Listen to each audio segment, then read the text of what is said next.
Hello students, hope इसके पहले की वीडियोस में आपको कोई डाउट नहीं है।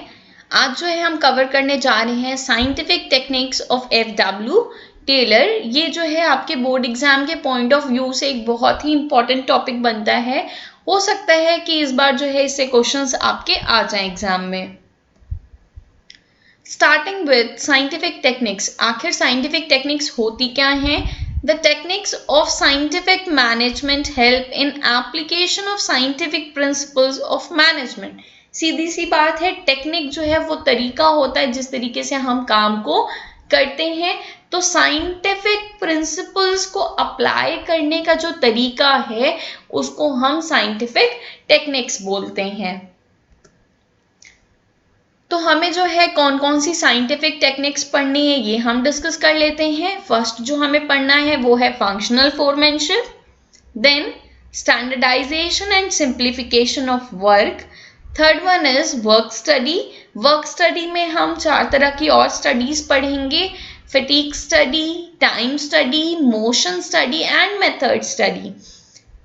Fourth one is differential piece weight system and the fifth technique is mental revolution.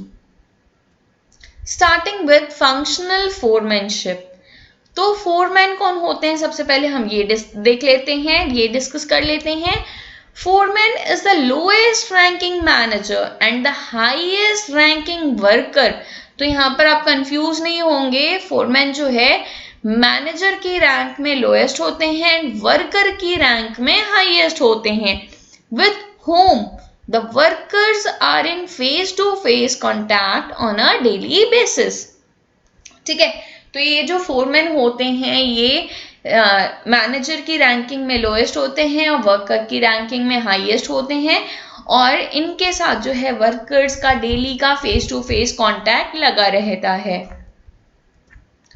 All qualities cannot be found in one person। तो सारी क्वालिटीज जो है एक इंसान के अंदर नहीं मिल सकती। So Taylor suggested the technique of functional foremanship। Taylor का ये मानना था कि सारी क्वालिटीज किसी एक पर्टिकुलर बंदे में नहीं मिल सकती हैं, तो यहाँ पर जो है हमें अलग अलग बंदों की जरूरत पड़ेगी। इसलिए जो है फंक्शनल फोरमैनशिप की टेक्निक बहुत ही ज्यादा इंपॉर्टेंट है। यहाँ पर ये चीज बोली गई है जो वर्कर्स है हमारे, उनको जो है प्लानिंग पार्ट से एकदम हम फ्री करके रखें, उनसे जो हम किसी भी तरह की कोई भी प्लानिंग ना करवाएं।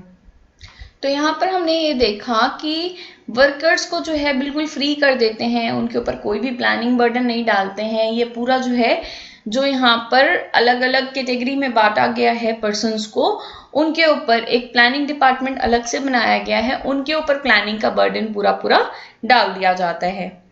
ये जो आपका प्रिंसिपल है ये जो आपकी टेक्निक है फंक्शनल फोरमैनशिप की, ठीक है, ये किस प्रिंसिपल का एक्सटेंशन है? Principle of division of labour.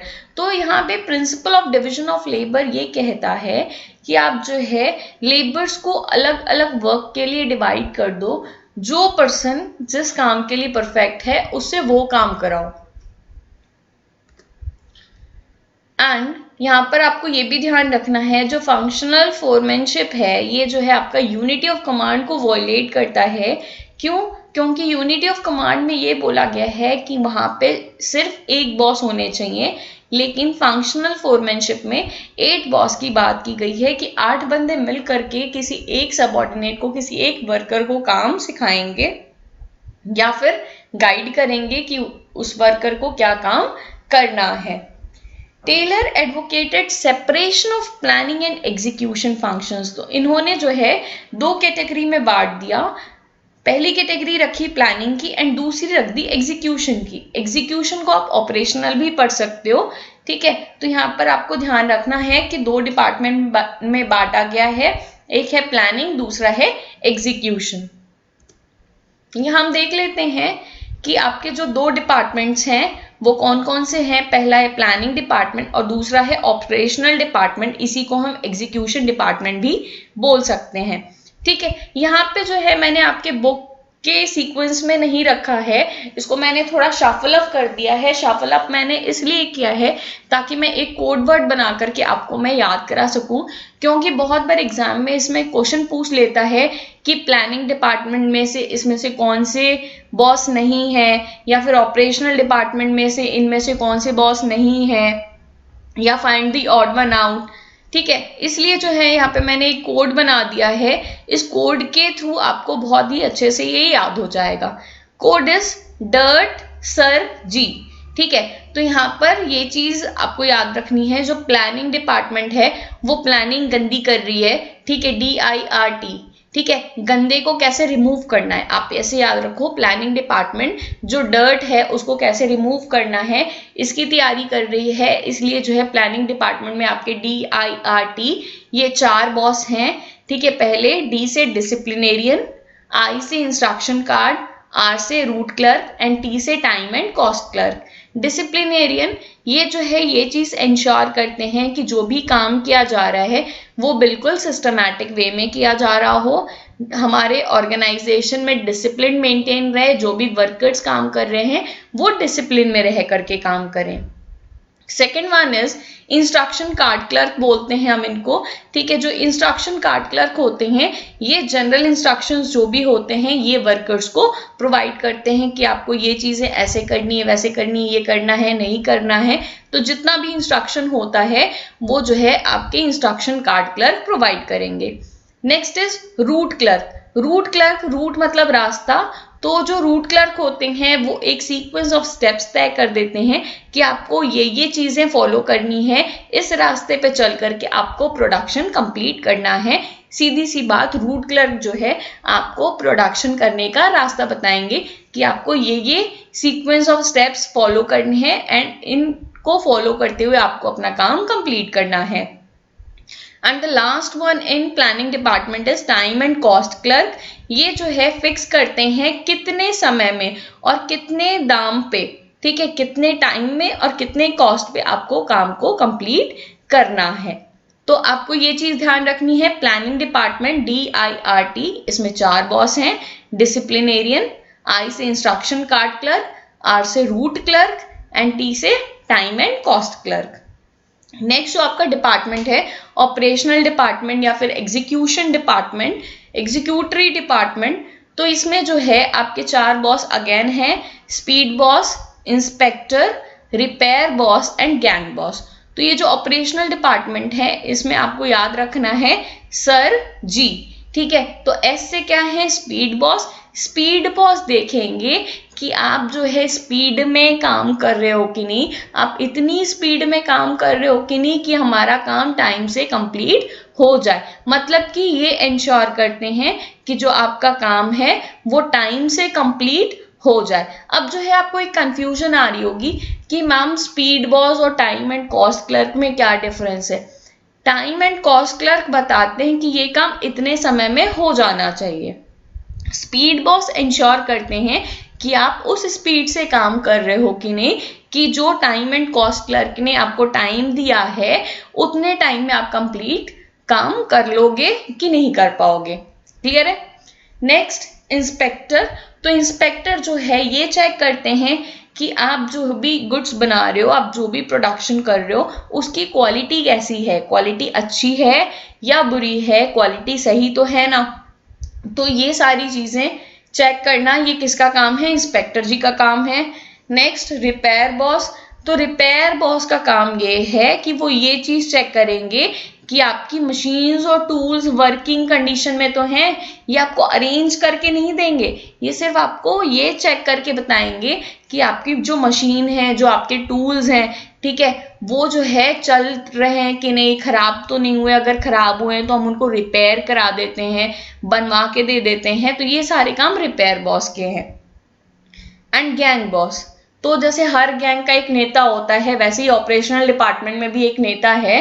ठीक है, यही है सर जी हमारे। सर जी क्या करते हैं, अरेंज करते हैं सारे रिसोर्सेज को, जो जो रिसोर्सेज की जरूरत है, मैन की, मशीन की, मटेरियल की, जिन भी रिसोर्स की जरूरत है वो सारे रिसोर्सेज कौन अरेंज करके देंगे, गैंग बॉस अरेंज करके देंगे। ये सारे रिसोर्सेज आपको अरेंज करके देंगे जिन रिसोर्सेज की हेल्प से प्रोडक्शन कंप्लीट करना है। ठीक है, मींस गैंग बॉस जो है सारे रिसोर्सेज को अरेंज करेंगे जिनकी हेल्प से आप प्रोडक्शन कंप्लीट कर सकते हो। तो यहाँ पर आपके दो डिपार्टमेंट्स हैं, प्लानिंग डिपार्टमेंट और दूसरा है ऑपरेशनल डिपार्टमेंट। प्लानिंग में DIRT, disciplinarian, instruction card clerk, route clerk, time and cost clerk. Operational department में सर जी, ठीक है, तो S से स्पीड बॉस, I से इंस्पेक्टर, R से रिपेयर बॉस एंड G से गैंग बॉस। आई थिंक अब जो है आपको ये याद करने में दिक्कत नहीं आएगी। नेक्स्ट जो आपकी टेक्निक है, सेकेंड टेक्निक है standardisation and simplification of work. तो सबसे पहले हम देख लेते हैं कि स्टैंडर्डाइजेशन ऑफ वर्क क्या होता है। स्टैंडर्डाइजेशन नाम से ही आपको समझ में आ रहा होगा, काम का स्टैंडर्ड सेट करना कि किस स्टैंडर्ड का काम हमें करना है, किस स्टैंडर्ड का आउटपुट हमें चाहिए। तो ये सारी चीजें हम स्टैंडर्डाइजेशन ऑफ वर्क में सेट करते हैं। Process of setting standards of every business activity to maximize output is called standardization। तो standardization का मतलब क्या हो गया, एक स्टैंडर्ड सेट करना हर एक्टिविटी के लिए, जो भी बिजनेस एक्टिविटी आप करने जा रहे हो उसका एक स्टैंडर्ड सेट कर देना ताकि हम आउटपुट को मैक्सिमाइज कर पाए। ठीक है, इसी को हम क्या बोलते हैं, स्टैंडर्डाइजेशन बोलते हैं। These standards should act as the benchmark during production। ठीक है, और यही स्टैंडर्ड जो है आपको सामने रखना है, जो स्टैंडर्ड सेट किया गया है कि इसी स्टैंडर्ड को देख करके हमें ऐसा ही प्रोडक्ट बनाना है। ठीक है, ये जो है एक बेंचमार्क का काम करते हैं, ये जो है बताते हैं कि आपने जो है जो क्वालिटी के गुड्स बनाए हैं वो इस स्टैंडर्ड से बेकार हैं या इस स्टैंडर्ड के हैं या इस स्टैंडर्ड से आपने और अच्छा प्रोडक्शन कर दिया है। तो आपको इस चीज का ध्यान रखना है, ये जो स्टैंडर्ड आप सेट करोगे इसमें वो बेंचमार्क का आपका काम करेगा।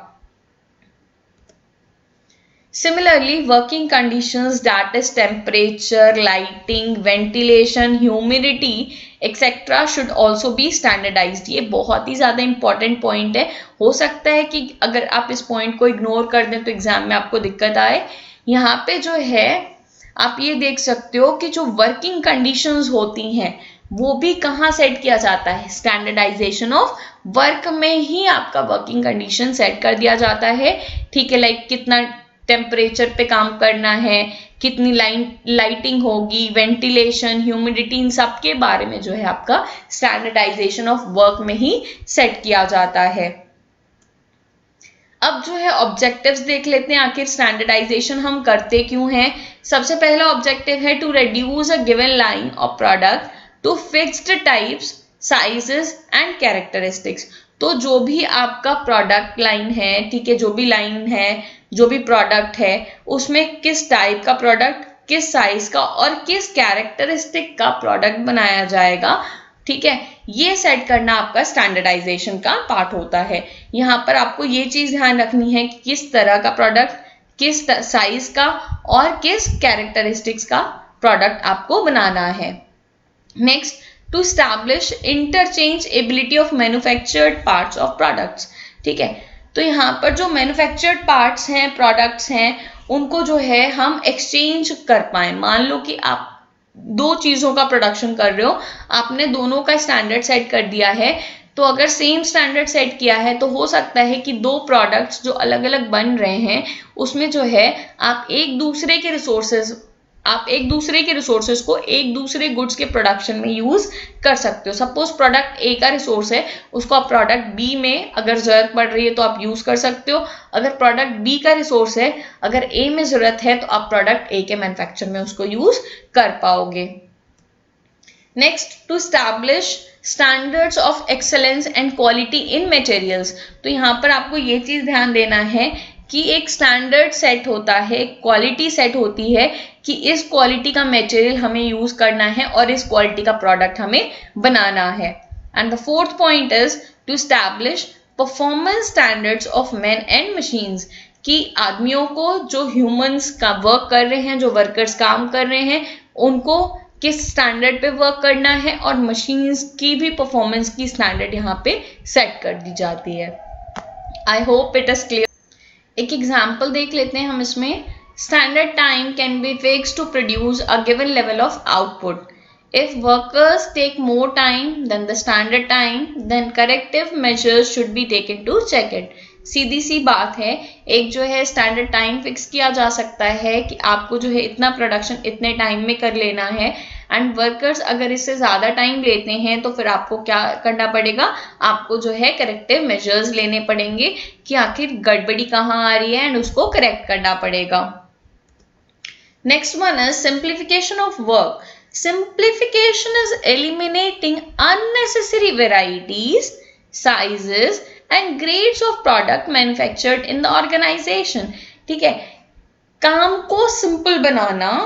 अगर कुछ चीज़ों को हमें हटाना हो, एलिमिनेट करना हो, तो आप उसको हटा दो, एलिमिनेट कर दो.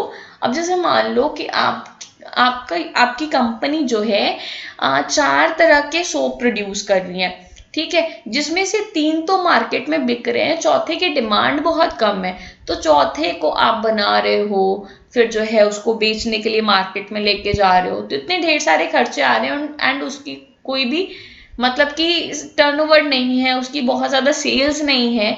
तो आपके लिए बेटर ऑप्शन क्या होगा कि आप जो है उसका प्रोडक्शन एलिमिनेट कर दो, उस वेराइटी को आप कट डाउन कर दो. ठीक है, तो सिंप्लीफिकेशन यही बोलता है जो अननेसेसरी वैरायटी है, जो मार्केट में बहुत ज़्यादा नहीं बिक रही है, या फिर मान लो जैसे होता है ना कि सोप के अलग अलग साइजेस है, 5 रुपए का, 10 रुपए का, 15 रुपए का, 20 रुपए का. तो आप देख रहे हो कि ये जो है 5 वाला और 15 वाला तो बिक रहा है, लेकिन जो है 10 वाला और 20 वाला ज़्यादा नहीं बिक रहा है. तो ये जो अननेसेसरी 10 वाला और 20 वाले की जो साइज है, इसको आप एलिमिनेट कर सकते हो. ठीक है, इस तरीके से आपको क्या करना है, अपने काम को सिंपल बनाना है. It implies reduced inventories, fuller utilisation of equipment and increasing turnover. तो इससे क्या होगा कि जो अननेसेसरी इन्वेंट्रीज आपको स्टॉक करके रखनी पड़ रही थी, स्टोर करके रखनी पड़ रही थी, वो अब आपको नहीं करनी पड़ेगी. आप जो है अपना पूरा जो है इक्विपमेंट का यूटिलाइजेशन उन प्रोडक्ट्स के मैन्युफैक्चर पे कर सकते हो जो मार्केट में ज़्यादा बिक रहे हैं, जिससे जो है आपका टर्नओवर इंक्रीज होगा. It results in savings of cost of labor, machines and tools and facilitates better control of activities. तो इससे क्या होगा, आपकी सेविंग्स होंगी, कॉस्ट बचेगी. ठीक है, किन टर्म्स में, लेबर में, जो उन अननेसेसरी प्रोडक्ट्स को बना रहे थे उनको भी तो पैसे देने पड़ रहे थे, आपकी मशीन्स बिजी थी, ठीक है, एंड टूल्स आपके उसमें एक्स्ट्रा लग रहे थे. तो यहाँ से जो है आपकी कॉस्ट सेविंग होगी एंड जो है आप अच्छे से बाकी एक्टिविटीज को कंट्रोल कर पाओगे.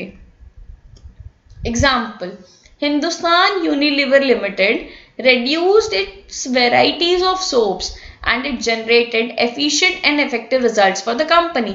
जो unnecessary varieties of soaps थी उनको बनाना HUL ने बंद कर दिया, जिससे क्या हुआ कि जो उनकी कंपनी के रिजल्ट्स थे वो ज़्यादा एफिशिएंट और इफेक्टिव हो गए.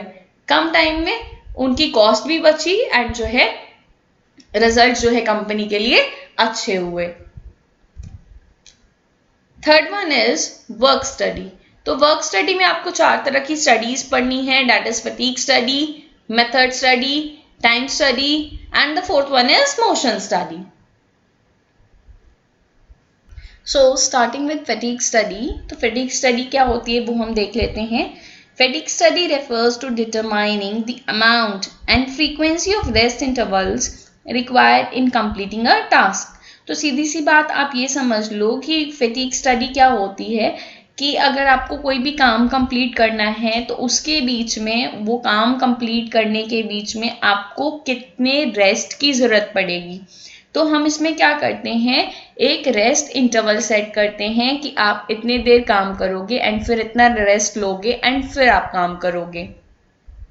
इसमें जो है फैटीग का मतलब आप समझ लो क्या होता है. फैटीग का मतलब होता है टायर्डनेस फ्रॉम फिजिकल और मेंटल वर्क.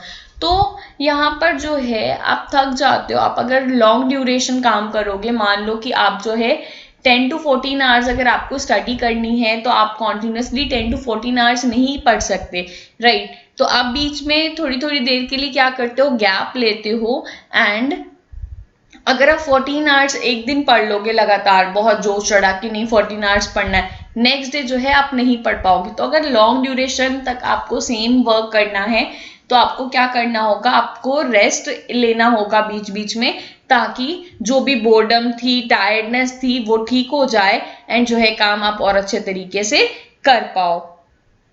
यहाँ पर जो है कितने बार, ठीक है, कितने कितने देर पे और कितने देर का, ठीक है, मतलब कि कितने बार आपको रेस्ट मिलना चाहिए। अगर 8 आवर्स की शिफ्ट है, आपको कितने बार रेस्ट मिलना चाहिए, कितनी कितनी देर पे मिलना चाहिए, और वो जो रेस्ट इंटरवल है वो कितने ड्यूरेशन का होना चाहिए, ये भी जो है आपको सेट करना होगा। ये सारी चीजें हम देखते हैं फैटीग स्टडी में। अगर जो है आप फैटीग स्टडी को ध्यान में रखते हुए वर्कर्स से काम नहीं कराओगे, तो वर्कर्स जो है एक दिन तो उतना काम कर लेंगे, लेकिन डेली रूटीन में वो इतना काम उतनी एफिशिएंसी के साथ नहीं कर पाएंगे। तो अगर एफिशिएंसी वर्कर्स की इंक्रीज करानी है, तो फैटीग स्टडी को ध्यान में रखते हुए आपको जो है उनके लिए रेस्ट इंटरवल्स सेट करना पड़ेगा। Next is method study. Method study में क्या होता है, काम करने का एक अच्छा तरीका ढूंढा जाता है कि किस तरीके को यूज करके आप जो है काम बहुत अच्छे तरीके से कंप्लीट कर पाएंगे। तो method study is regarding finding the best way of doing a work, और in other words you can say one best way of doing a job. ठीक है, तो इसमें क्या करते हैं, इसमें जो है अलग अलग मेथड्स को यूज करके, ठीक है, अलग अलग मेथड्स को यूज करके आप चेक करते हो कि किस मेथड से आपकी कॉस्ट मिनिमाइज होगी और सेटिस्फैक्शन मैक्सिमाइज होगा। उस मेथड को आप सिलेक्ट कर सकते हो। एक एग्जांपल देख लेते हैं हम यहाँ पे। To design a car, the assembly line production would need to decide the sequence of operations, place for man, machines and raw material. ठीक है, तो अगर जो है आपको एक कार डिजाइन करनी है, तो आपको सारी एक सीक्वेंस आपको डिसाइड करने होंगे, ऑपरेशंस के, पीपल के, मशीन्स के, रॉ मटेरियल के, एंड ये सारी चीजें जो है आपका मेथड स्टडी का पार्ट होती हैं। I think it is clear. Next is time study. Time study refers to a technique which is used to determine the standard time taken by a workman of reasonable skills and ability to perform a well-defined job। तो यहाँ पर आप simple से शब्दों में time study को ये समझ सकते हो कि अगर आपको कोई भी काम कंप्लीट करना है, तो उस काम को कंप्लीट करने में आपको कितना समय मिलेगा। ठीक है, अब कितने समय में उस काम को अच्छे तरीके से कंप्लीट कर सकते हो, यही जो है टाइम स्टडी में देखा जाता है। टाइम स्टडी में सिर्फ ये चीज हम चेक नहीं करेंगे कि कितने समय में काम हो जाएगा, आपको ये भी सेट करना है कि एक दिन का टारगेट कितना होगा, या वीकली टारगेट कितना होगा, या मंथली टारगेट कितना होगा। इस टारगेट को कंप्लीट करने के लिए कितने लोगों की जरूरत पड़ेगी, एंड वो सारे लोग जो है इस पूरे काम को कितने समय में कर सकते हैं, ये सारी चीजें जो है आपका टाइम स्टडी के अंदर आती हैं। यहाँ हम एक एग्जाम्पल देख लेते हैं कि अगर मान लो कि आपको एक बॉक्स, ठीक है, एक वर्कर को एक बॉक्स बनाने में 30 मिनट्स लगते हैं, तो यहाँ पर जो है आपको ये समझ में आ जाएगा कि 1 घंटे में वो 2 बॉक्सेस बना सकते हैं। अगर जो है उनको 8 घंटे की जॉब में आप 1 घंटे ब्रेक दे रहे हो, मीन्स रेस्ट इंटरवल दे रहे हो, तो उनके पास टोटल 7 आवर्स है। ठीक है, तो 7 आवर्स में वो 14 बॉक्सेस बना सकते हैं। तो यही चीज आपको सेट करनी है टाइम स्टडी में कि एक बंदा जो है 7 घंटे में 14 बॉक्सेस बनाएगा। ठीक है, one worker will make 7 boxes in one worker will make 14 boxes in 7 hours. I'm repeating it. One person will make 14 boxes in 7 hours. तो इस तरीके से आप नंबर ऑफ पर्सन्स का टारगेट सेट कर सकते हो। इससे जो है आपको आपका वीकली टारगेट भी मिल जाएगा कि एक हफ्ते में या एक महीने में कितना प्रोडक्शन होगा। I think time study is clear. Next one is motion study. तो मोशन वर्ड से ही आपको समझ में आ रहा होगा मूवमेंट। तो जो अननेसेसरी मूवमेंट्स होते हैं, जो अनप्रोडक्टिव मूवमेंट्स होते हैं, उनको एलिमिनेट करना चाहिए हमें। ठीक है। अननेसेसरी मूवमेंट से होगा क्या, आपकी एनर्जी जो है अननेसेसरी वर्क में लग जाएगी। तो जहां पे आपको लगानी है, जो नेसेसरी वर्क है, जो प्रोडक्टिव वर्क है, वहां पे आप उतनी एनर्जी नहीं लगा पाओगे। Motion study refers to making thorough analysis of various motions being performed by a worker while he is doing a particular task. तो वर्कर जो है कोई एक काम कंप्लीट कर रहा है, तो वो कितना मूवमेंट कर रहा है और उन मूवमेंट्स में से कौन से अननेसेसरी मूवमेंट्स हैं उनको कट कर देना चाहिए, एलिमिनेट कर देना चाहिए अनप्रोडक्टिव मूवमेंट्स को। ठीक है, और इस तरीके से चीजों को डिजाइन करना चाहिए कि जो अनप्रोडक्टिव मूवमेंट्स हैं वो खुद ही मिनिमाइज हो जाएं, एलिमिनेट हो जाएं। यहां मैं आपको एक बात बताती हूं। Taylor and his associate Frank Gilbreth were able to reduce motions in bricklaying from 18 to just 5, जिसमें जो है 18 मूवमेंट्स लग रहे थे जिस काम में, he brought it to just 5, he cut down those moments। ठीक है, इन मोशंस को कट डाउन करने की वजह से क्या हुआ, the productivity increased about 4 times by this process। ठीक है, तो जो प्रोडक्टिविटी थी वो 4 गुनी बढ़ गई।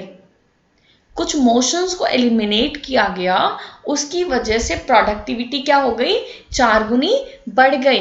तो जब आपके वर्कर्स, ठीक है, अननेसेसरी मूवमेंट्स नहीं करेंगे, उन मूवमेंट्स को वो काम में लगाएंगे, प्रोडक्टिव वर्क में लगाएंगे, तो ऑब्वियसली जो आपका प्रोडक्शन है वो क्या होगा, वो बढ़ जाएगा। यहाँ पर जो है आप देख सकते हो, टेलर जो है स्टॉप वॉचेस, मूवी कैमरा, अलग अलग सिंबल्स, कलर्स, इन सारी चीज़ों को यूज़ करते थे मोशंस को आइडेंटिफाई करने के लिए, एंड फिर वो क्या करते थे, जो अननेसेसरी मूवमेंट्स होता था उनको एलिमिनेट करने की कोशिश करते थे। इससे क्या होगा, इससे जो है प्रोडक्टिविटी, एफिशिएंसी, ये दोनों ही इंक्रीज होगी। सो मोशन स्टडी भी बहुत ही ज़्यादा इम्पॉर्टेंट है। आप ये काम कर सकते हो, जिन टूल्स की बार बार जरूरत पड़ रही है उनको आप इस जगह पे रखो, ऐसी जगह पे रखो जहाँ पे जो है आपके मूवमेंट्स कम हो, मोशंस कम हो। उससे क्या होगा कि आपका एफिशिएंसी, आपकी और आपकी प्रोडक्टिविटी दोनों ही इंक्रीज होगी। Next is differential piece wage system. तो आपको जो है यहीं से समझ में आ रहा है, डिफरेंशियल पीस वेज मतलब कि अलग अलग वेज। तो जो वर्कर्स हैं, जो एफिशिएंट वर्कर्स हैं, उनको अलग पेमेंट करो, और जो इनएफिशिएंट वर्कर्स हैं उनको अलग पेमेंट करो। इससे क्या होगा, जो इनएफिशिएंट वर्कर्स हैं उनको लगेगा कि नहीं, हमें और ज़्यादा काम करना चाहिए, अगर हम और ज़्यादा काम करेंगे तो हमें और ज़्यादा पेमेंट मिलेगी। पैसा ये बहुत ही स्ट्रॉन्गेस्ट मोटिवेटर होता है वर्कर्स के लिए, और इस मेथड में जो है हम सबसे पहले क्या करते हैं, एफिशिएंट वर्कर्स और इनएफिशिएंट वर्कर्स को अलग अलग कैटेगराइज कर देते हैं।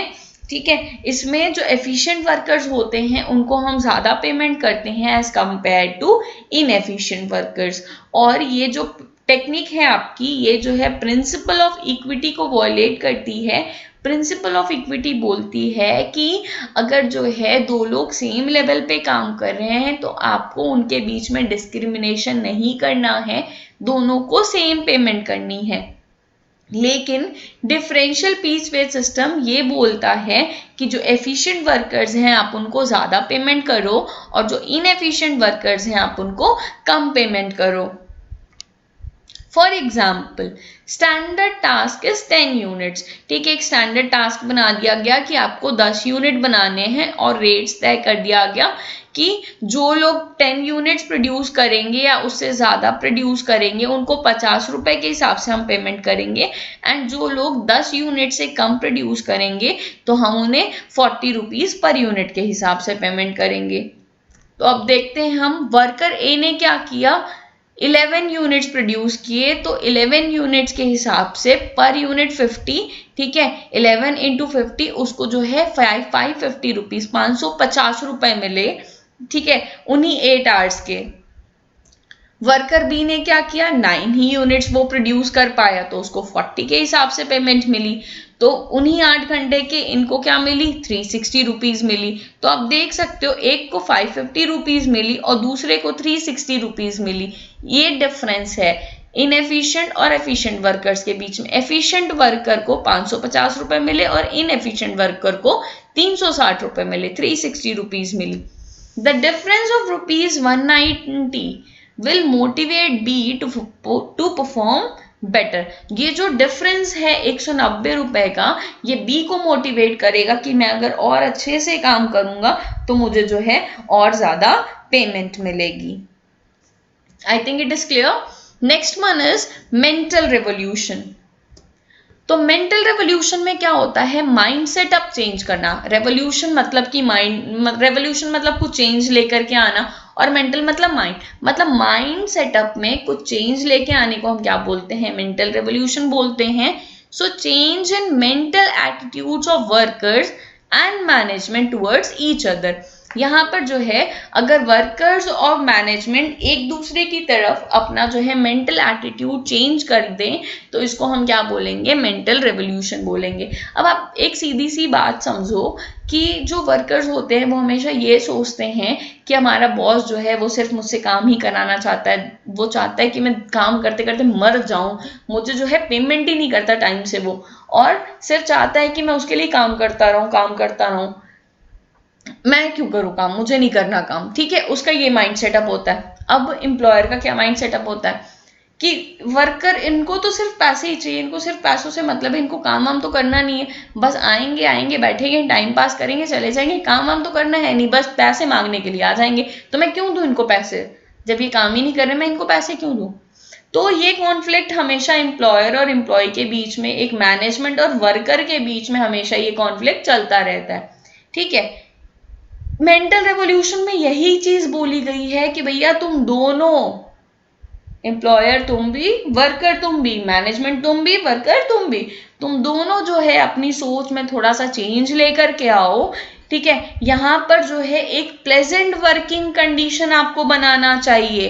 एंड वर्कर्स को जो है, वर्कर्स का काम क्या है, वर्कर्स को अपने पूरे डिवोशन और पूरी लॉयल्टी के साथ काम करना चाहिए, और मैनेजमेंट को भी उनका डिवोशन और लॉयल्टी देख करके उनको पूरी पेमेंट करनी चाहिए। अब जो है अगर वर्कर्स जो है ये सोचने लगे कि अगर मैं ज्यादा प्रोडक्शन करूंगा तो कंपनी का ज्यादा फायदा होगा, तो मेरा भी ज्यादा फायदा होगा, हो सकता है मेरी पगार बढ़ जाए। और मैनेजमेंट को क्या सोचना चाहिए कि वर्कर्स हैं, ये मेहनत कर रहे हैं, इन्हीं की मेहनत के बदौलत हमें जो है ज्यादा प्रॉफिट मिल रहा है, अगर हमें ज्यादा प्रॉफिट मिलेगा, थोड़ा सा प्रॉफिट इनके साथ भी बांट देंगे तो ये भी खुश हो जाएंगे, इन्हीं की मेहनत की वजह से तो हो रहा है। तो अगर दोनों जो है अपने माइंड सेटअप में ये चेंज ले आते हैं और झगड़ा करना बंद कर देते हैं तो ऑब्वियसली क्या होगा कि प्रॉफिट इंक्रीज होगा।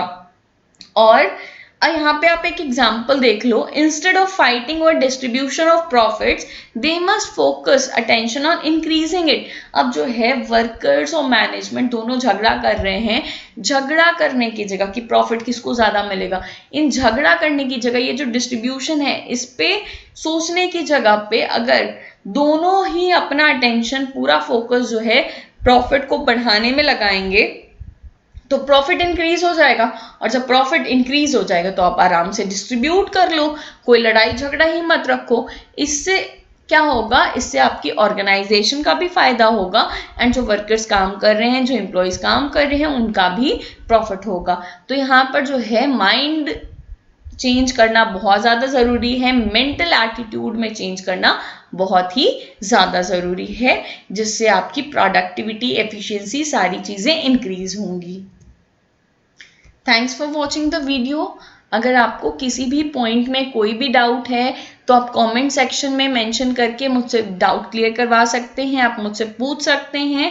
एंड ये जो है हमारा लास्ट टॉपिक था इस चैप्टर का, बट स्टिल मैं एक वीडियो और कुछ कॉन्सेप्ट्स पे इसकी बनाने वाली हूँ। इसके बाद तो आपकी एक क्वेश्चंस की वीडियो रहेगी ही, उसके बाद जो है कुछ जो डिफरेंसेस पूछ सकता है इस चैप्टर से, उससे रिलेटेड एक वीडियो मैं और बनाऊंगी एंड जो है आपका उसके साथ साथ ये चैप्टर पूरा कंप्लीट हो जाएगा।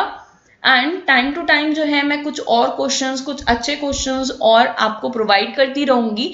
तो आप जो है मेरे चैनल की कोई भी वीडियो मिस मत करिए। अगर जो है आप स्टार्टिंग टू एंड सारी वीडियोस देख लेते हैं तो आपका जो है पूरा सिलेबस यहीं पे कंप्लीट हो जाएगा। Keep studying, keep rocking, have a good day, bye bye.